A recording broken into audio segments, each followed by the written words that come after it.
Best regards, your service.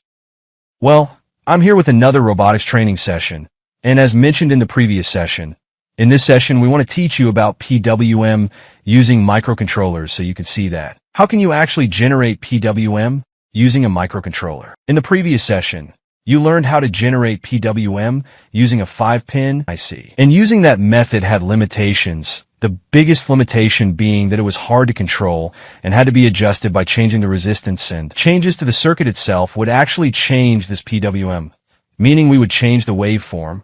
But microcontrollers make it very easy for us to easily have our own desired PWM or output waveform. Let's continue to tell you why it's better to use microcontrollers. This circuit is definitely familiar to you, and we've worked with it so far.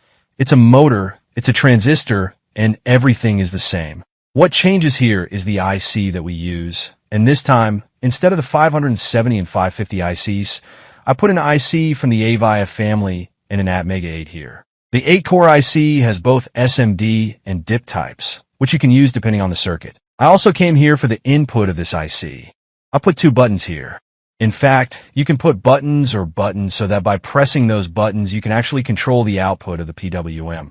Or you can use something like a potentiometer or even a rotary switch. Use an encoder.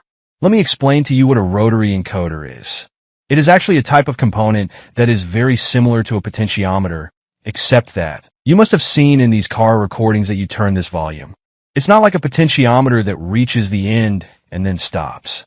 No matter how much you turn it, it keeps turning. Maybe it will increase the volume and the sound will reach the limit, but it will still rotate by itself. For example, after a certain point, it will not increase the volume because the volume has reached 100%, but it will rotate by itself, meaning that its rotation is not limited. With that part, they call it a rotary encoder. We can replace the rotary encoder here. Now, it doesn't matter how we control the input because we can put anything. What matters is the output and the type of IC. Now, why do we suggest using a microcontroller for robotics? And should we do this? First of all, most of the robot work is programming. That means that your IC and that circuit of yours must have the ability to receive the program so that you can update the robot. Depending on the situation, define different capabilities for it.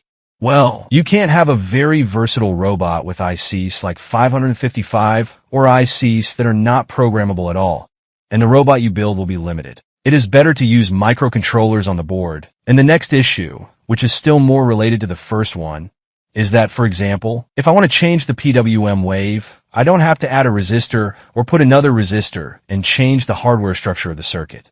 I can easily come to, on the microcontroller, delete the code I wrote and put a new code that actually creates a different PWM into the IC. And from that moment on, the IC will give me an output with the new PWM. On this account, you see that using the IC is very easy. Fortunately, in the prototype, in the simulation, we can also write code on the IC. And to make the work go faster, I have already written a ready-made code for this tutorial. You can download it, and the link is at the bottom of the video description section. You can have this code. Now, what do I do with the code? Well, I said that the IC has 8 cores, right? I'll put it here. I'll go here and click Edit.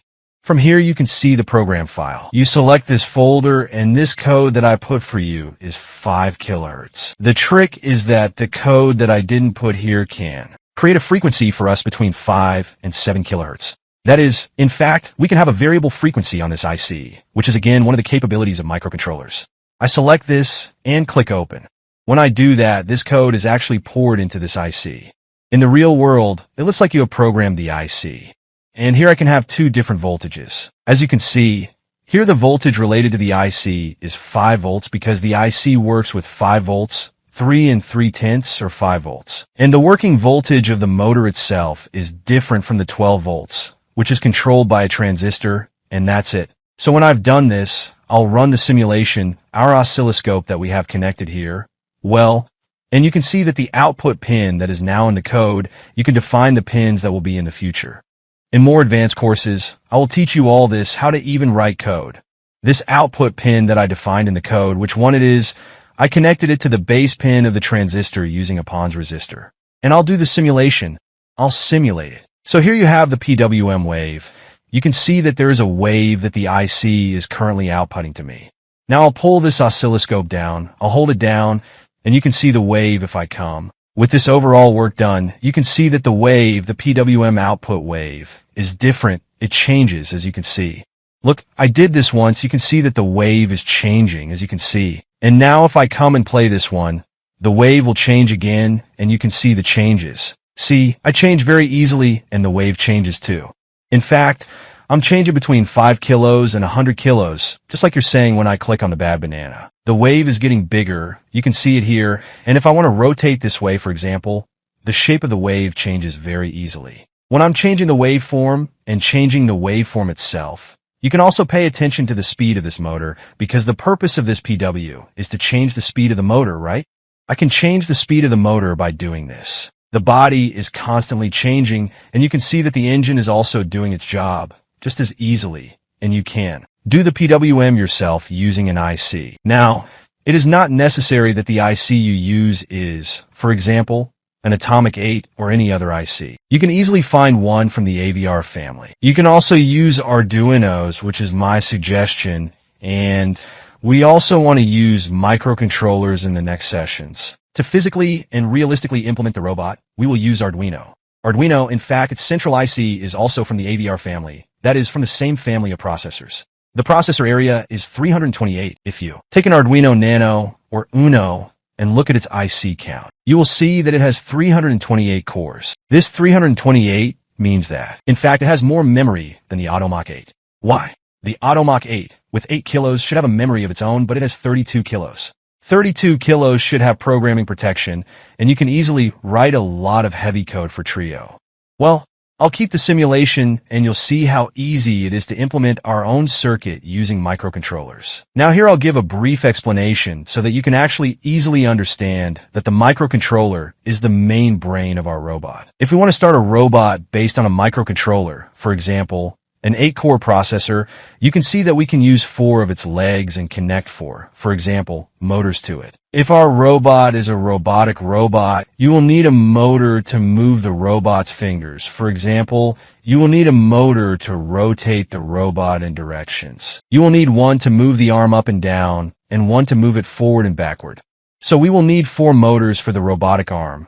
And we will start designing this robotic arm in the future. We will assemble it. We will teach you how to build it so that you can easily build your first real robot and even use it. So, in order for us to be able to control 4 motors, we can easily get output from 4 IC pins, and that will be enough for 4 motors. Then, we need to control the robot, right? Let's connect our inputs, such as this rotary encoder or joystick, or anything else, to this micro again. For example, we tell it when the joystick goes to the left, for example, move it to the left. If the joystick goes to the right, move it to the right. We will implement these things, which will be connected again to the microcontroller. At the same time, we can connect multiple sensors to it. For example, if such and such happen, you come and do this. For example, I say we can connect a sensor to the robot. I want to make a movement that if the arm rotates too much, for example, in one direction, this sensor will detect it and prevent it from putting pressure on the motor or breaking the arm at some point, and many other things. That is, if you come up with a suitable IC for a robot-type wristband as the main brain of your robot, your microcontroller can control both the motors and the robot's actuator system, and you can connect a whole bunch of sensors to it, making it the cost of building your robot will be very low, but at the same time you will have a very functional and advanced robot that is also programmable. And if in the future you decide to change the capabilities of the robot, for example, you don't need to change the circuits anymore. Just add or remove a few sensors and write a new program for the IC, and you will easily have an advanced robotic system. Well, we'll leave this session here, Dad. It was a short session because you learned these steps well in the previous session. In the next session, we'll physically implement all of these steps using a microcontroller. Let's control the motors. We'll put a motor in, connect the IC to it, program it with the IC, and implement exactly this circuit to see how it works. The motors can be controlled. And after we have done this, we will enter the operational phase of building the actual robot in later sessions. I want to start with the robot arm, which is the same robot I put on the table, and you can see the picture of it here. Let's build and use this robot to see how it can be easily disassembled, assembled, and used. I hope this session was useful for you. Until the next session, which will be very useful. God bless.